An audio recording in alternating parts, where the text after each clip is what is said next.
شروع اللہ کے نام سے جو بڑا مہربان نہایت رحم کرنے والا ہے۔ بہت عرصہ پہلے ایک گاؤں میں جو ندی سے زیادہ دور نہیں تھا، ایک مہربان سپاہی دھول بھری گلی سے نیچے جا رہا تھا۔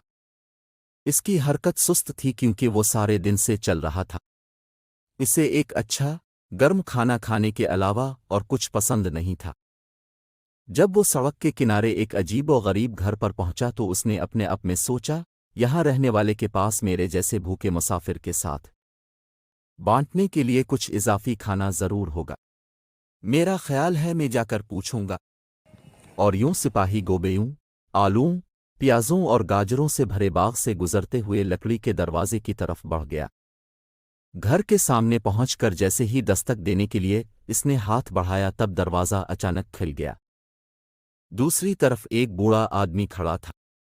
اس کے ہاتھ کولہوں پر تھے اور اس نے تیوری چڑھائی ہوئی تھی۔ تم کیا چاہتے ہو؟ بوڑھے نے بدتمیزی سے کہا۔ پھر بھی سپاہی اسے دیکھ کر مسکرایا۔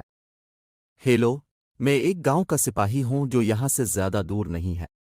میں آپ کے پاس یہ پوچھنے آیا ہوں کہ کیا آپ کے پاس کوئی کھانا ہے جو آپ دے سکتے ہیں؟ بوڑھے نے سپاہی کو اوپر نیچے دیکھا اور بہت دو ٹوک جواب دیا۔ نہیں، اب چلے جاؤ۔ سپاہی اس سے باز نہ آیا۔ اس نے ایک بار پھر مسکرا کر سر ہلایا۔ میں دیکھ رہا ہوں، میں صرف اس لیے پوچھ رہا ہوں کہ میرے پاس اپنے پتھر کے سوپ کے لیے کچھ اور اجزا ہوں گے، لیکن میرا اندازہ ہے کہ مجھے یہ سادہ ہی کھانا پڑے گا۔ بوڑھے نے بھنویں اچکا لے۔ پتھر کا سوپ؟ اس نے پوچھا۔ جی جناب، سپاہی نے جواب دیا۔ اب اگر آپ مجھے جانے کی اجازت دیں گے۔ سپاہی راستے کے بیچ میں چلا گیا اور اپنے سامان میں سے ایک لوہے کی دیگچی نکالی۔ ایک بار جب اس نے پانی سے بھر لیا تو اس کے نیچے آگ لگانے لگا۔ پھر بڑے اہتمام کے ساتھ اس نے ریشم کے تھیلے سے ایک عام سا نظر آنے والا پتھر نکالا اور آہستہ سے اسے پانی میں گرا دیا۔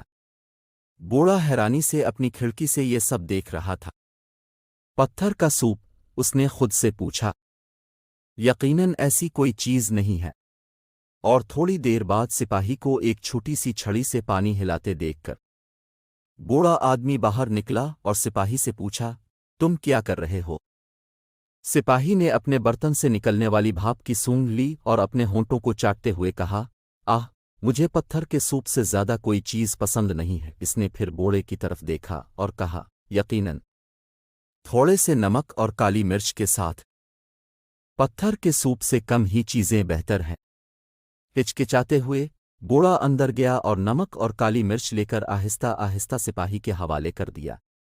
بالکل، سپاہی نے پکارا جب اس نے انہیں برتن میں چھڑک دیا۔ اس نے ایک بار پھر بوڑھے آدمی کی طرف دیکھنے سے پہلے اسے ہلایا، لیکن اب جانتے ہیں، میں نے ایک بار گوبھی کے ساتھ پتھر کے اس حیرت انگیز سوپ کا مزہ چکھا تھا۔ اس کے بعد بوڑھا آدمی اپنے گوبھی کے پودوں کے پاس پہنچا اور سب سے پکی ہوئی گوبھی اٹھا کر سپاہی کو دے دی۔ او، کتنی شاندار ہے! سپاہی نے گوبھی کو کاٹ کر برتن میں ڈالتے ہوئے کہا۔ اس نے برتن کی ایک گہری سونگھ لی اور بوڑھے سے کہا، تم جانتے ہو، یہ چند گاجروں کے ساتھ بادشاہ کے لیے سوپ ہوگا۔ بوڑھے نے سوچتے ہوئے کہا، مجھے لگتا ہے کہ میں کچھ گاجر لا سکتا ہوں، اور وہ گاجروں کے پاس گیا اور مٹھی بھر توڑ لایا۔ جب اسے گاجریں پیش کی گئیں تو سپاہی بہت خوش ہوا۔ اس نے انہیں کاٹ کر ایک بار پھر برتن کو ہلایا اور یوں چلتا رہا۔